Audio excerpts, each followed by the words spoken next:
We're now joined by number 6 ranked UFC light heavyweight Anthony Smith, and we'll take our first set of questions from Gabriel Gonzalez with Gateside Press. Hello, Anthony. How are you? I'm good. How are you? I'm doing good.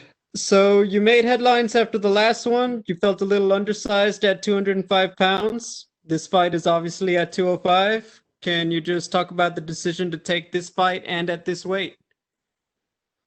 You know, one of my biggest qualities and one of my worst qualities is I'm very honest with you guys, and I answer the questions that you guys ask right away without thinking about it. So I obviously initially I was having some issues, at least thinking about what weight class I wanted to stay in and whether I wanted to go down or if I wanted to get bigger or whatever. And that was just my thoughts in that moment.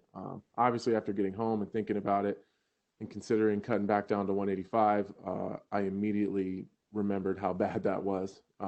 So I just decided to get stronger and try to put on a little bit more weight. I was able to put on a little bit, but putting on good, healthy, lean weight is really, really hard, and it's a slow process. So I'm much stronger, and a little bit bigger, not a bunch, but I definitely added some strength. So that's why I'm still here at 205. How has that helped with the mental aspect? Because I'm assuming coming off back-to-back losses, it'd be easy to get a little discouraged. So how much has knowing you've gone back to the gym, put in that work for your physical stature, helped out with just the, I guess, mental aspect of getting ready for another fight and to snap this skid? You know, I kind of reworked everything. It's not just about the strength and the size. It's a lot about my mental work that I don't think I did. A few years ago, I did a better job of managing a lot of the mental side of the game. But I think as everything took off and I got so busy, I think that was one of the things that kind of got thrown to the side, and I didn't manage it or organize my mental stuff, my mental capacity or my mental game very well. So I think that I think I just kind of got caught in a bad storm, you know. I did a lot of things this training camp differently. And maybe to the average person, it wouldn't seem that much different. But, you know, you guys didn't see me working the analyst desk this entire training camp. If you're a listener to my radio show, I only did 1 hour once a week on my radio show. I cut way back on my show. I didn't do any episodes of my podcast with Laura Senko. You know, I just took a lot of things off my plate. And fortunately, I have a lot of people that support me, that help pick up the slack on that and pick up the pieces that I'm not doing. So I think that was some of it, and that gave me more time to talk to my therapist and manage my thoughts and really just brain drain. You know what I mean? You get so much stuff going on in your head. You know, I'm a father of 3. I'm married. You know, you got all the duties and responsibilities that come along with that, on top of training camp and again all those other things that I had on my plate, the analyst stuff, my podcast, my radio show. I just needed to manage that and organize it better, and I think I did a really good job of doing that this training camp.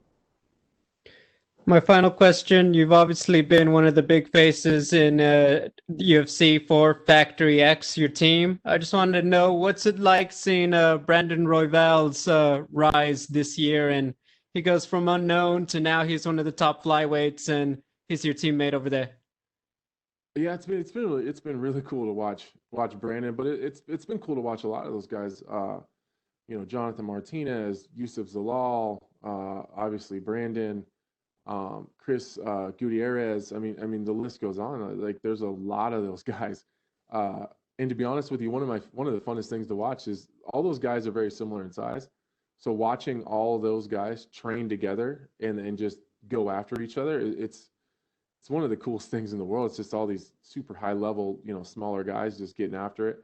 And then to see the camaraderie that everyone has afterwards, you know, it's really cool, man. The culture we have at Factory X is one of a kind. So, you know, I was heartbroken for Brandon, but at the same time, I've been there before. You know, you have those tough injuries, and this is one of those things where it just happens. But I have no doubt that he'll bounce back.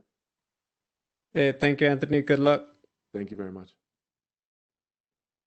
We'll take our next question from Damon Martin with MMA Fighting. Hey, Anthony. Coming into this, Hey, you hold on a second. Well, you don't know how to answer text messages anymore? I texted you back. Did you not respond?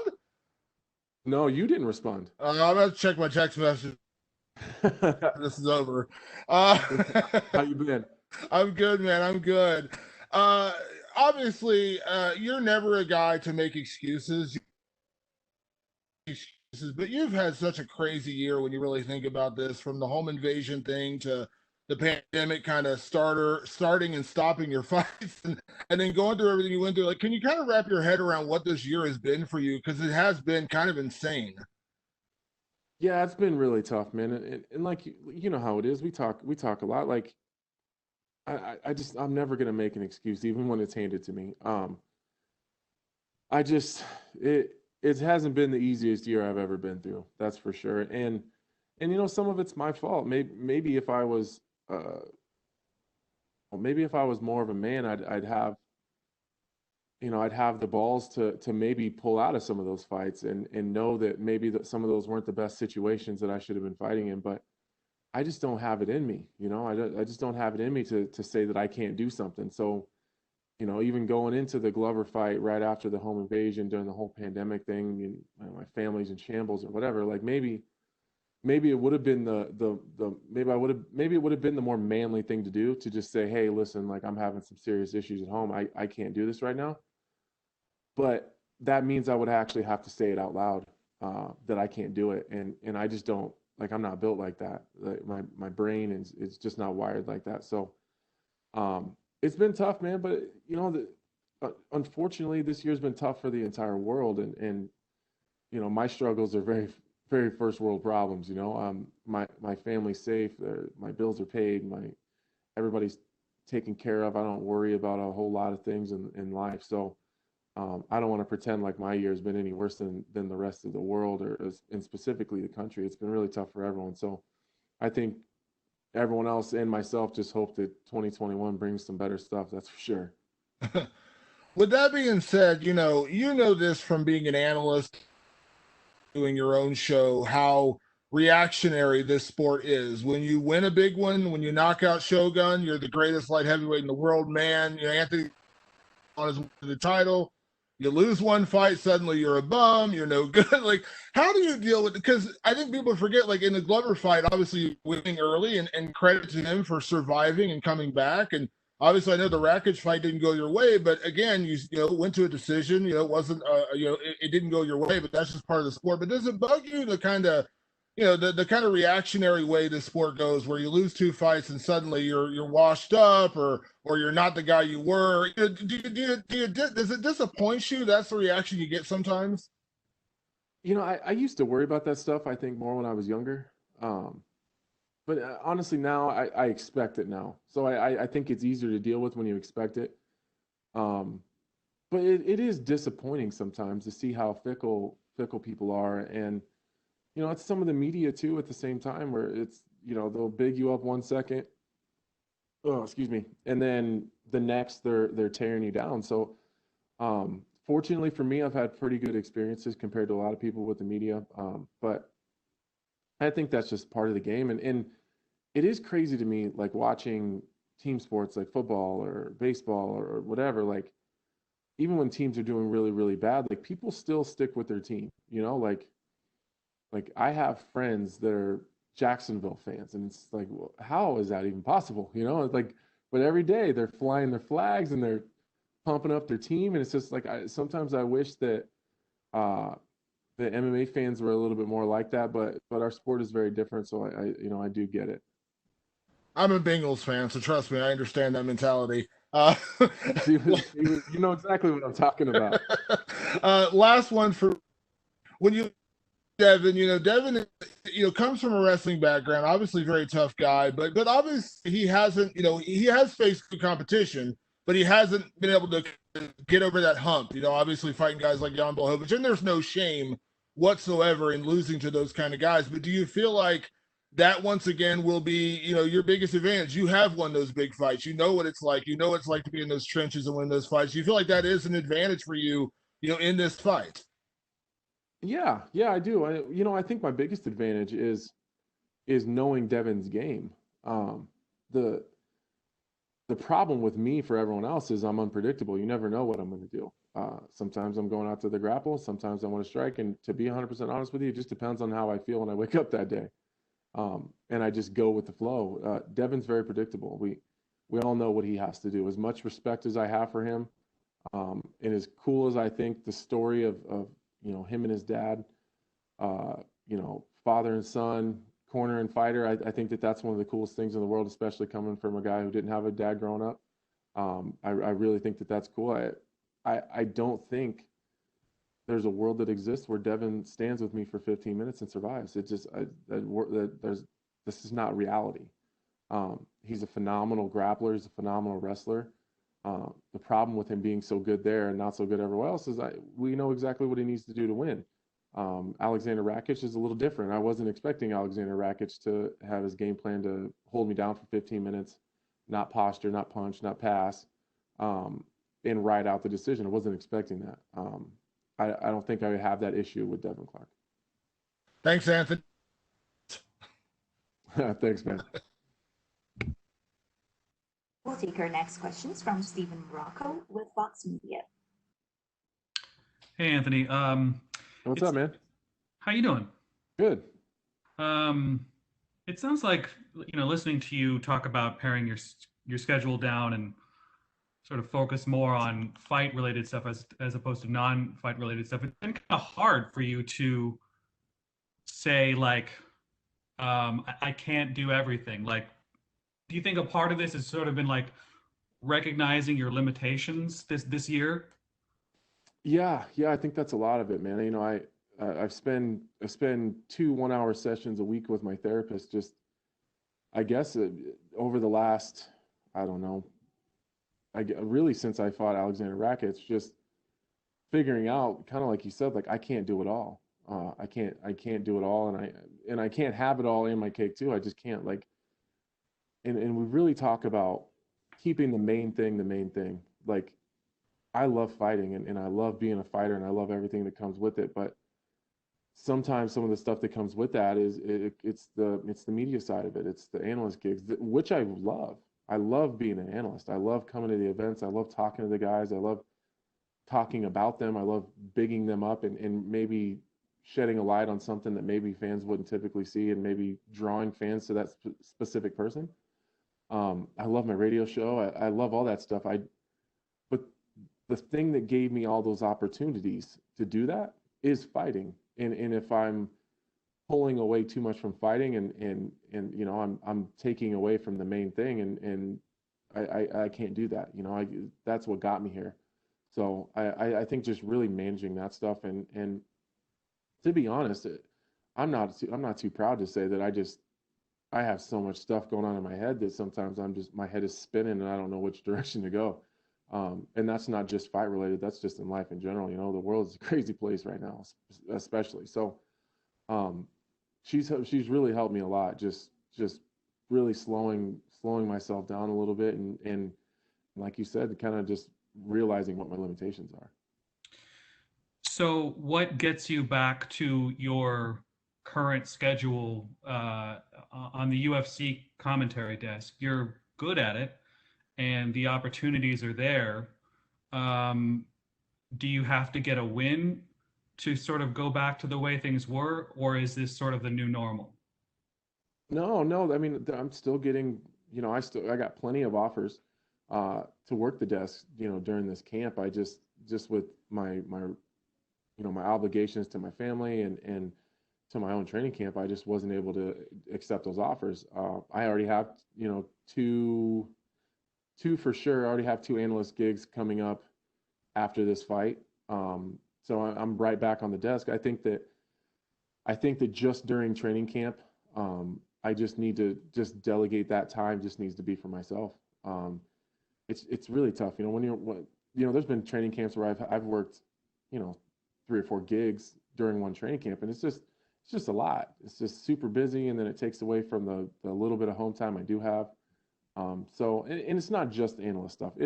I do so much stuff, man. Like I'm like taking trips with my family. I'm riding my Razor. I'm going to the dunes. I'm going to South Dakota. I'm riding in Texas. I'm all over the place, and I just have to dial all that stuff back and just realize like the things that afford me the ability to do that and live the lifestyle I live is fighting. So I need to focus as much on fighting as I was focusing on the rewards of fighting.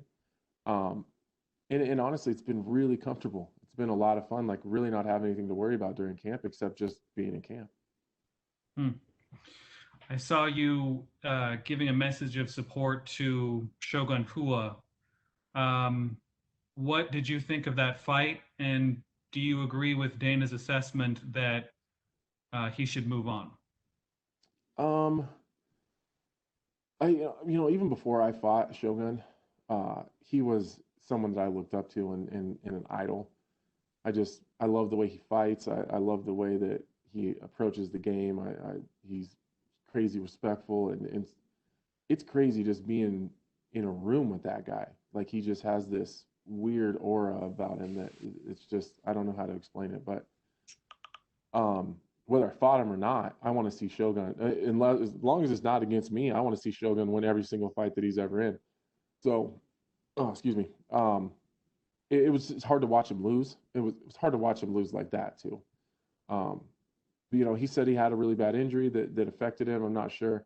I will say, like I don't ever like to like put that bad juju on people and say, it's definitely his decision and where he feels like he's at as far as retirement. Like him and his team need to do that. But I will say that I don't want to watch Shogun lose anymore, and I definitely don't want to watch him lose like that. Gotcha. Thanks, Anthony. Hey, thanks, man. Take care. We'll take our next question from Patrick Perkowski with TVP Sport. Hi, Anthony. Can you hear me? Yep, I got you. Okay. You just said that you have, with this career at the panel desk as an expert, and after these two losses, I just wonder what drives you to still compete. Do you maybe have some kind of feelings that it's a make or break, this fight with Devin Clark, or you still want you are still thriving as a competitor? I'm still chasing a world title, man. That's always been my goal. The second that I don't care about winning a world title is exactly when I'll retire. I think I just got off track a little bit. I think that I just didn't manage stuff correctly, and it is what it is. That's how this game goes, and I'm not going to sit and feel sorry for myself. I'm going to get back on the horse and do it again. But that's what's driving me. If that was the only part of your question, that's it. I want to be a world champion. That's it for that one day. Even if I was to drop off the face of the earth the next, for that one day, I would be the best in the world, and that's all I want. Okay, and the fighters say that you either win or you learn, right? And I'm curious, what have you learned from these last two fights? I learned a lot. I like to credit myself on being the guy that learns from any situation, but from the last one, I need to be more intentional for sure. I think I have so many fights, and if you combine my professional and my amateur career, I have like 73 fights. So, and I'm 32 years old. So it's a lot of fights, and not that, since I was 17. So I think that I get too comfortable in there sometimes, and I get really lackadaisical, and I think that I've pulled out so many late fight finishes that I just bank on like, all right, I'll just hang out here for a minute, like I'll figure it out eventually. And sometimes I don't. So I think that we spent a lot of time this training camp just being intentional and not conceding. Sometimes I do concede positions with the intention of figuring it out as we go. And I think that's I can't think of the last time I was in a position or anywhere in a fight that I was uncomfortable or worried. So I think that that's a big issue that I had to deal with this training camp. So that's probably the biggest thing. And just slowing it. I think I went the wrong direction. Like the Glover fight, I started off really fast and hot, and then I tried to fix that problem by coming in slow and lethargic, I guess, against Rakic, and neither one of those things fucking worked. So we're gonna have to just, I don't know, find a middle ground somewhere. Okay, and speaking of championship, we know that Izzy Adesanya might come up and fight for the title, and he just said that he's not going to play the game that many fighters that go up are doing, like bulk up, put the muscles and put some extra kilograms. And he said that he's not going to do that. He wants to fight. He wants to compete and to be at the same size, more or less, right? That he is right now. And you, as a former middleweight, I wonder, what do you think about this strategy? I mean, that's essentially what I did. I've gained, I don't know, maybe 3 or 4 pounds. To be honest with you, I've gained 3 or 4 pounds in the last 2 fights, but I'm about 15 pounds lighter competing at light heavyweight than what I walked around at when I was a middleweight. So when I was a middleweight, I walked at like 230. Now I walk around about 215, fighting one weight class higher. So I don't have any problems with his idea of moving up and doing that. Okay, and if that fight happens, what do you think? How will it play out? Izzy and Jan? Yeah. Oh man, I don't know. That's a crazy interesting fight. I think the size issue is definitely there for Izzy just because Jan is such a big dude, but Izzy's fast, he's accurate. I don't know, that would be a fight that I would have a lot of fun working just because it'd be fun to really dive deep into those two guys' styles and try to figure out what I think is going to happen. But honestly, just sitting here right now, I have no idea. Okay, thank you, Anthony, and good luck on Saturday. Hey, thank you. That's all the time we have for you today, Anthony. Thank you. Thank you.